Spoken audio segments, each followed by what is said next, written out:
नमस्कार दोस्तों, हमारे YouTube चैनल में एक बार फिर आपका स्वागत है। आज मैं आपके लिए संविदा वर्ग 3 का जो आपका 23 मार्च का पेपर हुआ है पहली शिफ्ट का, उसके बहुत सारे क्वेश्चन मेरे पास आ चुके हैं। तो एक एक करके हम बात करेंगे इन प्रश्नों के बारे में कि कैसे क्या क्वेश्चन आज पूछे गए हैं और क्या कुछ बदलाव देखने मिला है। तो चलिए हम एक एक करके बात करते हैं। आज जैसे अगर नंबरों की हम बात करें तो 100 नंबर वाले बहुत सारे लोग मिल रहे हैं और बता रहे कि जो EVS आ रहा था वो पहले से थोड़ा आसान रहा इस बार का, जो अब तक पूछा जा रहा था उससे कुछ लेवल कम हुआ है। तो एक एक करके हम देखते हैं कि कैसे क्या क्वेश्चन पूछे गए। पहला था मनवीर सिंह किस खेल से संबंधित है, एक खिलाड़ियों पर प्रश्न आया था। तो ये फुटबॉलर है मनवीर सिंह, फुटबॉल से संबंधित है। अगला आया था भारत की सबसे लंबी झील कौन सी है। तो अगर सबसे लंबी झील की बात की जाए तो वेम्बानाद केरल के कोट्टयम जिले में स्थित है। यह केरल की सबसे बड़ी और देश की सबसे लंबी झील है। क्लियर है। तो सबसे लंबी झील की बात करें तो वेम्बानाड होगी। भारत की सबसे बड़ी मीठे पानी की झील कौन सी है, बुलर झील है।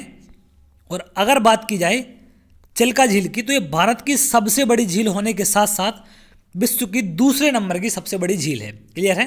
तो सबसे बड़ी झील अलग होती है, सबसे लंबी झील अलग होती है, मीठे पानी की अलग होती है। तो इन सबको यहाँ से आप याद रखेंगे, इन पर चल के भी आपसे क्वेश्चन पूछे जा सकते हैं। अगला एक क्वेश्चन आया था खारे पानी का उद्भव कहाँ से हुआ है, बंगाल की खाड़ी, ऐसे कुछ करके ऑप्शन बता रहे थे। तो ऐसा कुछ एक क्वेश्चन देखने मिला है आज जिसमें खारे पानी का स्टार्टिंग पूछी गई थी कि स्टार्टिंग कहाँ से हुई है। अगला एक पूछा गया था कि चींटी का आवास को क्या कहते हैं। तो आवासों पर मैं एक वीडियो बना चुका हूँ, तो उसमें आप देख लेंगे। अब ऑप्शन क्या था, एंथेल भी बोलते हैं इसको, इनका जो कॉलोनी होती है कॉलोनी को बोला जाता है एंथेल। तो यहाँ पर ऑप्शन क्या थे, ऑप्शन एग्जैक्ट याद नहीं है इसमें कि क्या क्या ऑप्शन थे, उस हिसाब से हम बता सकते थे इसका। अगला अगर हम बात करें मंगलयान के उप संचालन निर्देशक कौन थी, तो ऋतु करिधाल थी, ये लखनऊ की रहने वाली हैं। तो मंगलयान से जुड़ी हुई थी और उप संचालन निर्देशक थी उसकी। तो मंगलयान से अभी भी प्रश्न बन रहे हैं, लेकिन थोड़े से डीपली क्वेश्चन होते जा रहे हैं। जैसे उनकी टीम पर प्रश्न आ रहे हैं, तो आगे चल के शिफ्टों में संभावना है कि जो भी उनसे जुड़े वैज्ञानिक थे उन पर प्रश्न यहाँ से बन सकते हैं। तो उनको एक बार आप जरूर देख लेंगे।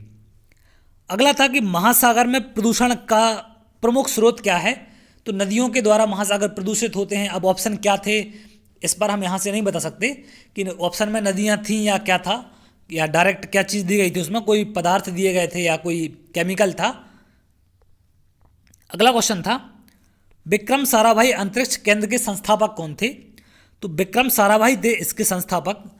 अब कोई बता रहे थे कि ऐसा भी क्वेश्चन था, ये क्वेश्चन ऐसा था कि अंतरिक्ष में पहले, मतलब अंतरिक्ष के वैज्ञानिक पहले कौन थे या वैज्ञानिक पहले कौन थे, ऐसा कुछ बोल रहे थे।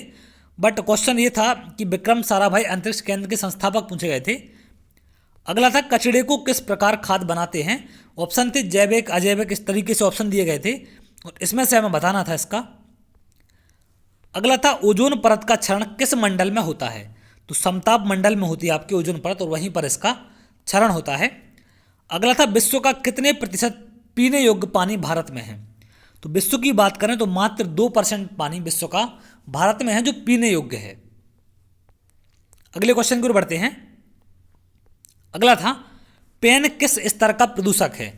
तो ये द्वितीय वायु प्रदूषक होता है, द्वितीयक वायु प्रदूषक होता है आपका।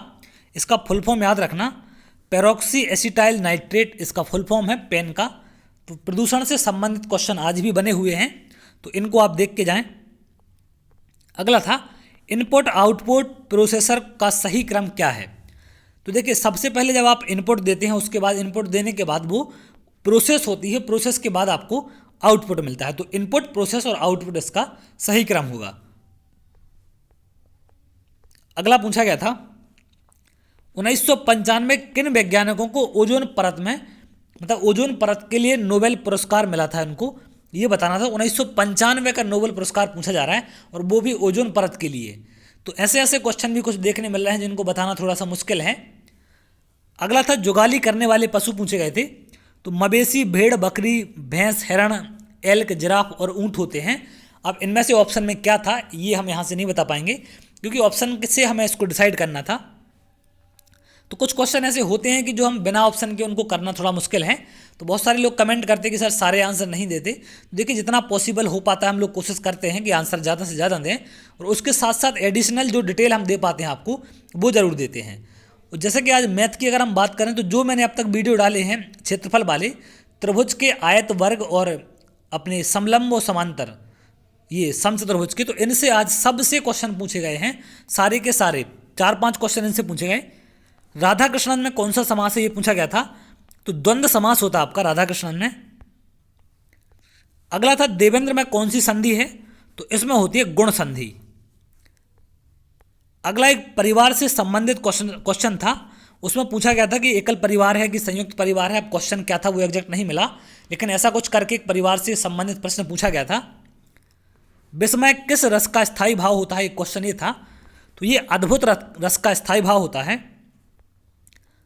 अगला अगर हम बात करें, टीचर पढ़ा रहा है और बच्चे को समझ नहीं आ रहा है तो किस तरह से उसको पढ़ाना चाहिए, इस टाइप के प्रश्न भी यहाँ देखने मिले हैं।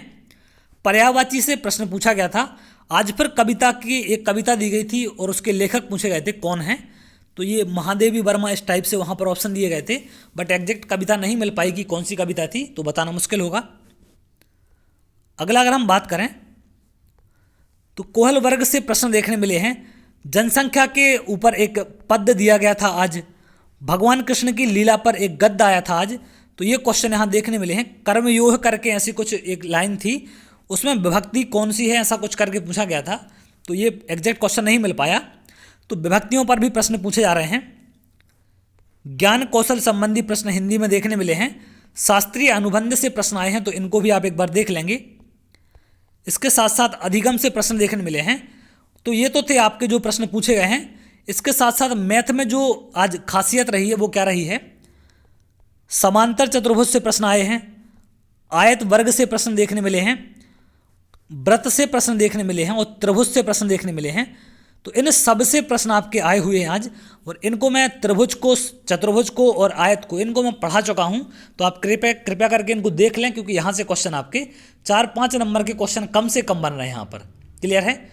और इसके साथ साथ जो भी चीज़ें आपकी एडिशनल बनेंगी, जो भी चीज़ नहीं मिलेगी, मैं उस पर भी ज़रूर कोशिश करूँगा बनाने की। और आयु पर प्रश्न आज देखने मिले हैं, तो आयु का मैं एक पहले वीडियो डाल चुका हूँ, तो उसको आप पढ़ के जाएँ। उसके साथ साथ सरलीकरण पर भी वीडियो बना दिया है। तो बहुत सारी चीज़ें ऐसी हैं जिन पर मैंने वीडियो ऑलरेडी बना रखे हैं, तो आप कृपया करके उनको पढ़ के जाएं, क्योंकि वहीं से क्वेश्चन आपके बन रहे हैं।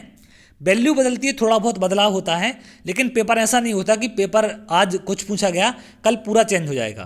देखिए बहुत सारी चीज़ें कम से कम 70-80% तक पेपर वही होता है, बस उसमें वैल्यू बदल जाती है, थोड़ा बहुत चेंजेस होता है। अब बात ईवीएस की करें तो सिंपल सी बात है, अगर आज कुछ पूछा गया, जैसे आज जो क्वेश्चन पूछे गए मनवीर सिंह किस खेल से संबंधित हैं, तो सिंपल सी बात है पूरा बदलेगा, कल तो नहीं आएगा ना ये। तो अपने ईवीएस की बात तो नहीं कर सकते, लेकिन मैथ की अगर हम बात करें तो उसका मैं दोनों शिफ्टों का एनालिसिस शाम को डालता हूं, तो आप उसको जरूर देख के जाएं जिनका भी पेपर है। तो ये था आज का पेपर। अगर आपको वीडियो अच्छा लगा हो तो लाइक कर लें, सब्सक्राइब कर लें, जिससे आगे आने वाले और भी इंपॉर्टेंट वीडियो आपको मिल सकें। तो चलिए बहुत जल्द अगली वीडियो में मिलेंगे, तब तक के लिए बहुत बहुत धन्यवाद।